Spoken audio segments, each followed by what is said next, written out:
और कहीं तुम्हारा फटे पुराने कपड़ों में बुजुर्ग बैठा है तो भाग के उनके पैर छुएगा और क्या कहेगा, बाबा मुझे आशीर्वाद दे दो। और जब तक बाबा के पैर नहीं छुएगा, जब तक आशीर्वाद नहीं लेगा, वो बाबा का आशीर्वाद लेने नहीं पहुंचता, वो ओट की खातिर पहुंचता है जो बाबा साहब की दी हुई ताकत है तुम्हारे पास। अगर वो ताकत नहीं होती तो कोई तुम्हारे पास नहीं है। आशीर्वाद लेगा, आगे बढ़ेगा, कहीं तुम्हारा कीचड़ में सारा बच्चा बैठा है तो भाग के उसे गोदी में ले लेगा, अपने कपड़ों की परवाह नहीं करेगा और क्या कहेगा, बहुत प्यारा बच्चा है। गरीब के बच्चे को कोई अपने सीने से लगाएगा, पूंजीपति न सेठ किस खातिर लगाता, तुम्हारी वोट की खातिर लगाता, जो बाबा साहब की दी ताकत है। आगे बढ़ेगा, कहीं तुम्हारी माँ बहन रोटी बना रही है, लकड़ी में रोटी बन रही, धुएं की रोटी रखी, उठा के खानी शुरू कर देगा, क्या कहेगा, बहुत अच्छा खाना बना है। होता नहीं होता ऐसा? मेरे भाइयों, मेरे दोस्तों, अगर ये दीवी बाबा साहब की ताकत तुम्हारे पास नहीं होती, कोई तुम्हारी कीचड़ भरी गलियों में नहीं जाता, कोई तुम्हारे बुजुर्ग के पैर छूने पसंद नहीं करता, कोई तुम्हारे कीचड़ में छुने हुए बच्चे को नहीं लेता, कोई तुम्हारे माँ बहन के हाथ की रोटी खाने पसंद नहीं करता। अगर इतना बड़ा तुम्हें सम्मान मिला है तो बाबा साहब की दीवी ताकत की बदौलत है। इस ताकत को पहचानो। बाबा साहब ने बहुत सारी लड़ाई लड़ी, अपना पूरा जीवन इनके लिए व्यतीत कर दिया और अफसोस कि बहुत थोड़ी सी उम्र हुई। 6 दिसंबर 1956 को वो हमारे बीच से चले गए। अगर कुछ दिन और बाबा साहब जी लेते तो मैं दावे के साथ कहता हूं, इस देश के गरीब लोग, दलित पिछड़े मुसलमान अपर कास्ट के गरीब भाई इस देश के हुक्मरान होते कोई दुनिया की ताकत नहीं। लेकिन अफसोस वो भी इस लड़ाई को छोड़कर चले गए। फिर ये कमान किसने संभाली? फिर ये कमान मान्यवर काशीराम जी ने संभाली। पढ़े लिखे एक काबिल व्यक्ति थे, IAS रैंक की नौकरी करते थे। बताऊंगा तो बहुत सारा वक्त लग जाएगा उनके बारे में। IAS रैंक की नौकरी करते थे,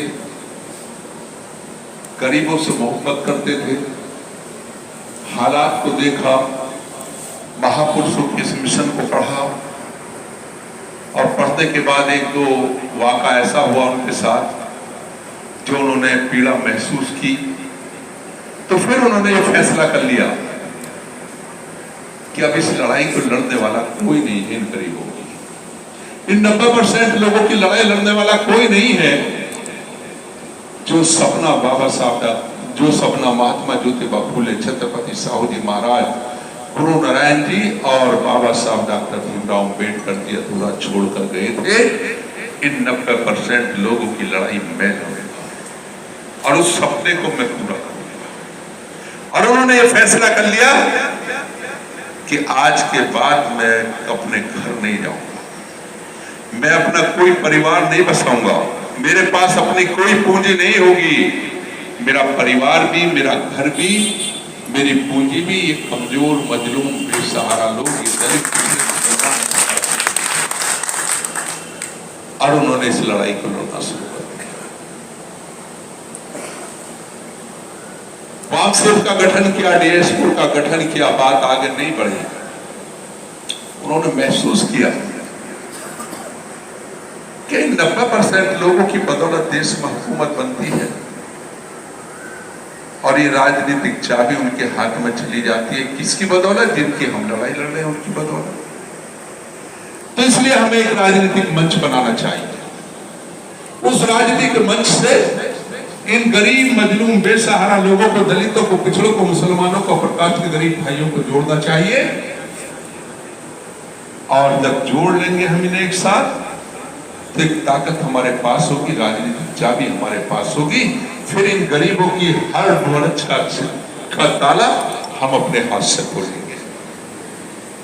तो उन्होंने ये फैसला कर लिया। 14 अप्रैल सन 1984 को बहुजन समाज पार्टी बनाने का ऐलान कर दिया। और जिस दिन बहुजन समाज पार्टी बनाई उस दिन एक नारा दिया कि साथियों पार्टी के साथ साथ एक मिशन है और इस मिशन का मकसद होगा इस देश में रहने वाले हर समाज को बराबरी का दर्जा दिलाना, हर समाज को इज्जत और सम्मान दिलाना, हर समाज को उसके अधिकार दिलाना और हर व्यक्ति को रोटी कपड़ा और मकान दिलाना इस मिशन का। और आपने देखा भी होगा जब जब भी इस मिशन में ताकत आई है, चाहे किसी समाज ने बहुजन समाज पार्टी का साथ दिया ना दिया, आपने देखा होगा ताकत में सब लोग शामिल रहे। चाहे मुसलमान थे उन्हें भी उनकी हिस्सेदारी से ज्यादा सम्मान दिया गया, चाहे प्रकाश के भाई थे उन्हें भी उनकी हिस्सेदारी से ज्यादा सम्मान दिया गया, चाहे पिछड़े समाज के भाई थे उन्हें भी सम्मान दिया गया, चाहे दलित समाज के भाई थे उन्हें भी सम्मान दिया गया। तो इसलिए साथियों एक मिशन है, ये मिशन किसी एक समाज की लड़ाई नहीं लड़ रहा, ये देश में रहने वाले हर गरीब की लड़ाई लड़ रहा है, हर समाज की लड़ाई लड़ रहा है, चाहे वो दलित है, चाहे पिछड़े है, चाहे मुसलमान है, चाहे प्रकाश के गरीब भाई है। इसलिए हमें इस लड़ाई में शामिल हो जाना चाहिए। और मैं दावे के साथ कहता हूं जिस दिन इस समाज इस मिशन में कोई पहचान गए दलित पिछड़े मुसलमान प्रकाश के गरीब भाई जिनकी तादाद 90% है, तो मैं दावे के साथ कहता हूं प्रधान से लेकर प्रधानमंत्री तक तुम्हारा होगा, ऐसे बोलो। इसलिए बात बहुत सारी है और साहब के जीवन से हर बच्चा वाकिफ है। जिला उपाध्यक्ष साहब, जिला सचिव कुमार जी, पूर्व कोऑर्डिनेटर गंगा साहब और बहुत से हमारे सम्मानित साथी जिन्होंने अभी बहुजन समाज पार्टी में शामिल हुए, भाई पंकज शर्मा साहब, पूर्व कोऑर्डिनेटर देवेंद्र वर्मा साहब और सम्मानित साथी डॉक्टर महेंद्र गौतम साहब, सुरेश सेन साहब, धर्मेंद्र गौतम साहब, रामपाल प्रधान जी, अजीत यादव जी, देवेंद्र साहब, तारा यादव जी, गुलाब सिंह जी, रामोदार साहब, प्रदीप मौर्या जी, इंजीनियर सेन साहब, परमानंद साहब, राजेंद्र साहब, इंजीनियर योगेंद्र जी, पुरानेलाल साहब, मास्टर जी, योगेंद्र यादव जी, नवीन गौतम साहब, नीलचंद राव साहब, रवि यादव साहब